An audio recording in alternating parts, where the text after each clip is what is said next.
ఇక రెండో విషయం ఏంటంటే ఇవాళ మారోజు వీరన్న వర్ధంతి. మారోజు వీరన్న ఇప్పుడు మనం ఇది యునైటెడ్ స్టేట్స్ ఆఫ్ అమెరికా అని అనుకుంటున్నాం కదా, ఆ రోజుల్లోనే మారోజు వీరన్న భారత సంయుక్త రాష్ట్రాల పార్టీ అని పెట్టిండు ఒకటి. ఓకే, భారత సంయుక్త రాష్ట్రాల పార్టీ అని పెట్టిండు. యునైటెడ్ స్టేట్స్ ఆఫ్ కుల సంఘాలను కూడగట్టిండు. అన్నట్టు కుల సంఘాలను కూడగట్టి అత్యంత ప్రభావవంతమైనటువంటి తెలంగాణ ఉద్యమానికి పురుడు పోసిండు మారోజు వీరన్న. చాలా మంది చెప్తా ఉంటారు మేము చేసినాము, వీలుగా చేసింది బెల్లి లలిత, మారోజు వీరన్న, వీళ్ళు అసలైనటువంటి పోరాటం చేసినటువంటి వాళ్ళు. వీళ్ళిద్దరిని రాజ్యం చంపేసింది. 1997లో ఇక్కడ బెల్లి లలితని గద్దర్ ఆధ్వర్యంలో ఇక్కడ భువనగిరిలో తెలంగాణ జనసభ పెట్టిరు. సూర్యాపేటలో మారోజు వీరన్న పెట్టిండు. సో ఇట్లా మనం చూసుకుంటే తెలంగాణ ఉద్యమానికి ఊపిరి పోసినటువంటి మారోజు వీరన్నను అప్పటి ప్రభుత్వం పట్టుకపోయి మరీ ఎన్కౌంటర్ చేసి చంపింది. బెల్లి లలితను 17 ముక్కలుగా నరికిపించింది.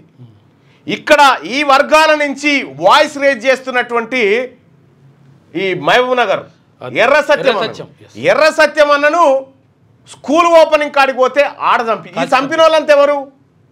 వీళ్ళని చంపిన వాళ్ళంతా ఎవరు? చంపించిన వాళ్ళు ఎవరు? దీని వెనకాల ఎవరున్నారు? దీని వెనకాల రాజ్యం ఉంది. ఆ రాజ్యానికి అధిపతులుగా ఎవరున్నారు అప్పుడు? వీళ్ళే. ఎవరైతే మా ప్రభుత్వాలు కూలిపోతాయని వీళ్ళ వల్ల భావించారో వాళ్ళే చంపించారు. చనిపోయిన వాళ్ళంతా బీసీలే. చనిపోయిన వాళ్ళంతా బీసీలే. కోనపూరి రాములు ఎవరు? బీసీ కాదా? సాంబశివుడు బీసీ కాదా? బెల్లి లలిత యాదవుల బిడ్డ కాదా? మారోజు వీరన్న విశ్వకర్మ కాదా? ఇటు ఈయన ఎవరు? ఎర్ర సత్యం అన్న ముదిరాజు కాదా? ఇట్లా ఎంతో మందిని పొట్టన పెట్టుకుంది ఈ రాజ్యం. వీళ్ళ చరిత్రను ఒక్కసారి తొంగి చూస్తే వీళ్ళు ప్రభుత్వాలను మార్చేటువంటి శక్తిగా మారేటువంటి సమయంలో వీళ్ళని చంపారు. నేను అడుగుతా ఉన్నా బీసీ సమాజాన్ని, మీకోసం ఇంకెంతమంది చచ్చిపోవాలన్నాయా? మీరు మేల్కొని ఇంకెన్నడు మేల్కుంటారు? ఎంతమంది చచ్చిపోతే మీరు ఇంకా మేల్కుంటారో చెప్పండి. ఇలా మారోజు వీరన్న వర్ధంతి. మారోజు వీరన్నను అప్పటి ప్రభుత్వం పట్టబగటీలు పట్టుకపోయి మరి కరీంనగర్ ఏరియాలో కాల్చి చంపింది. మారోజు వీరన్న వల్ల ఎవరికి ప్రమాదం ఉంది? ప్రమాదం ఉంది ఆ రోజు ఉన్నటువంటి పాలకులకు. వాళ్ళు పసిగట్టిరు. ఆ రోజు పాలకులు ఇది పసిగట్టి ఆయనను చంపారు. బెల్లి లలితక్క గురించి వేరే స్టోరీ కాదు. బెల్లి లలితక్క ప్రభావంతో మాధవరెడ్డి ఓడిపోయేటోడు చుక్కలు కనిపించినాయి జనసేపట్ల. అటువంటి పరిస్థితులు వీళ్ళు క్రియేట్ చేశారు నల్గొండ జిల్లాలో. వీళ్ళని పొట్టన పెట్టుకుంది ఎవరంటే ఇప్పుడు వీళ్ళే వీళ్ళని పొట్టన పెట్టుకున్నటువంటి వర్గం.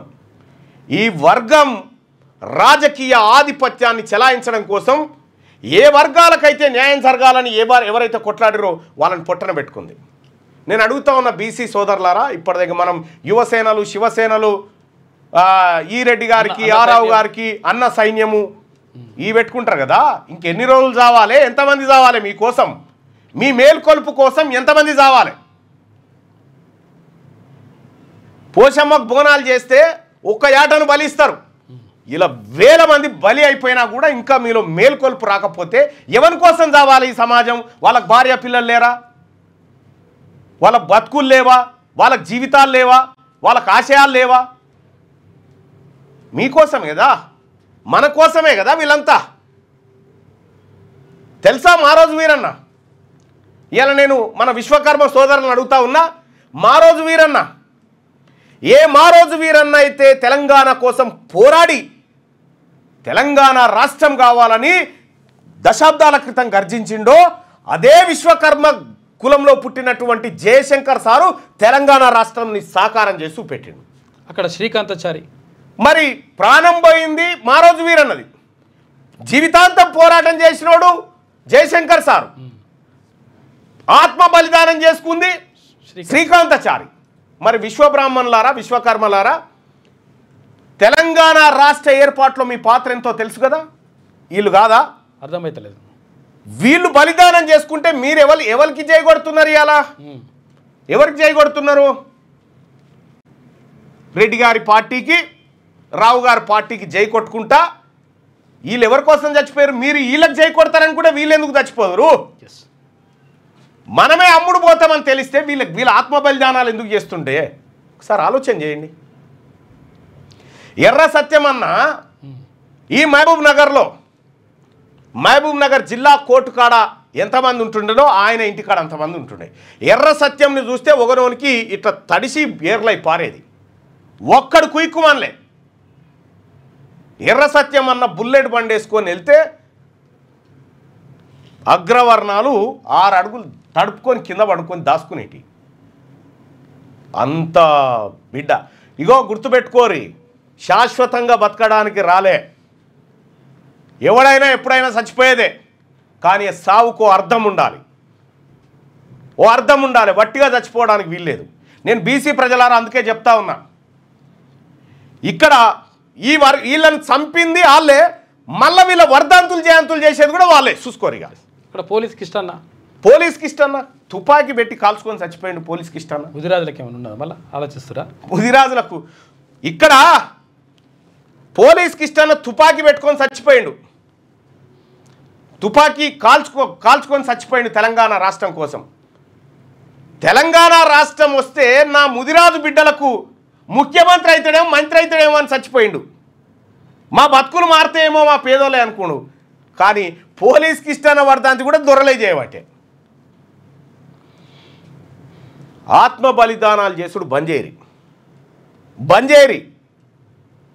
ఎవరి కోసం చావాలి? బతుకుంటేనే పోరాటం చేయగలుగుతాం. అందుకోసమే బీసీ ప్రజలారా, బెల్లి లలిత వర్ధంతి ఈ నెల 26 ఉన్నట్టుంది. ఇలా మారోజు వీరన్న వర్ధంతి, ఇలా విశ్వకర్మ సోదరులారా రాష్ట్ర వ్యాప్తంగా విశ్వకర్మ సోదరులారా రాష్ట్ర వ్యాప్తంగా ఇలా మారోజు వీరన్న ఫోటో పెట్టి దండేసి ఒకసారి దండం పెట్టిరా. మన జాతుల కోసం నిలబడ్డాడు. మీరు గొప్పోలాయా? మా మంచిని కోరుకున్నారా? మా బీసీ ప్రజల మంచిని కోరుకున్న జాతి మీది గొప్పోళ్ళు. మా ప్రజలకు అలవాటు చేయండి. ఎక్కడికక్కడ ఇవాళ విశ్వబ్రాహ్మణులు ఎవరైతే మిత్రులు ఉన్నారో మారోజు వీరన్న ఫోటో పెట్టి దండేయండి బాయ్, దండేయండి. అన్ని ఊర్లలో ఉన్నారు కదా, అన్ని ఊర్లలో ఉన్నారు. ఇలా నేను మా మల్లన్న టీంకి చెప్తా ఉన్నా, బీసీ సోదరులకు చెప్తా ఉన్నా, రాష్ట్ర వ్యాప్తంగా మారోజు వీరన్న ఫోటోలు పెట్టి దండేసి నివాళులు అర్పించండి. ఆ మహనీయునికి ఆయన ఆశయాలు ముందుకు తీసుకుపోవడానికి కదలండి.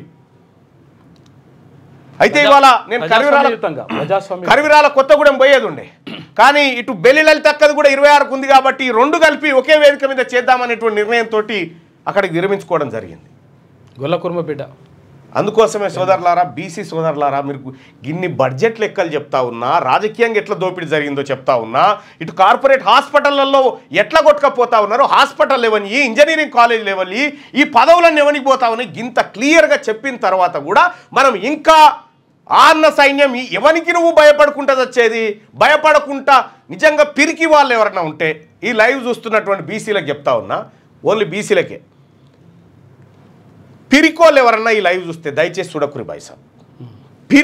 పిరికి వాళ్ళు ఉండి కేవలం ఇంట్లో కూర్చొని కనీసం నీ జాతుల గురించి ఒక్క క్షణం కూడా నువ్వు ఆలోచించకపోతే ఈ లైవ్ తక్షణమే వెళ్ళిపోండి. నేను చెప్తా ఉన్నా కదా, ధైర్యవంతులు మాత్రమే ఇవి చూడండి, ధైర్యం ఉన్నోడు మాత్రమే మాట్లాడండి, ధైర్యం ఉన్నోడు మాత్రమే చర్చకు పెట్టుకోండి. ఇవన్నీ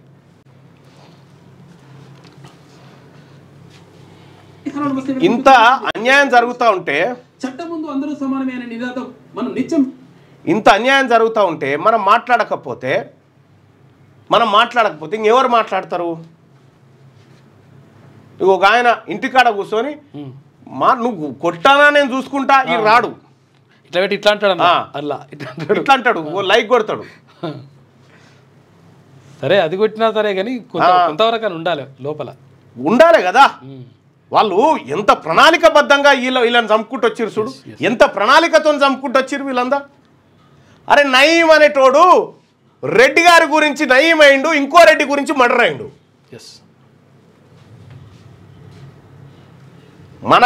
మన ఏళ్ళు తీసి మన కంట్లో పెట్టుకుంటూ వచ్చేటువంటి కార్యక్రమమే జరిగింది. అందుకే తీన్మార్ మల్లన్నని ఎవరైనా బీసీలు తిడితే నేను హ్యాపీగా ఫీల్ అవుతాను, ఎందుకంటే తిట్టే నా ఓడే తిట్టాలని.